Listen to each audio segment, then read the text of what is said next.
Ay guys, ngayon maggagawa tayo ng eroplanong papel guys.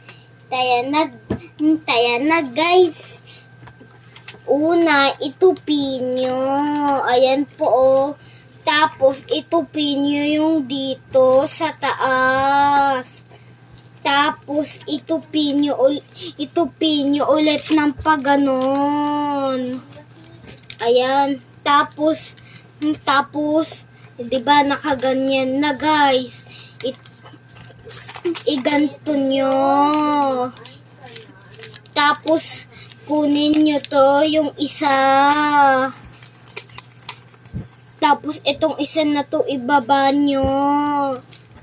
Tapos ganun din sa isa po guys. O 'di ba? Yung plano na. Bye-bye guys, mag-subscribe na po kayo.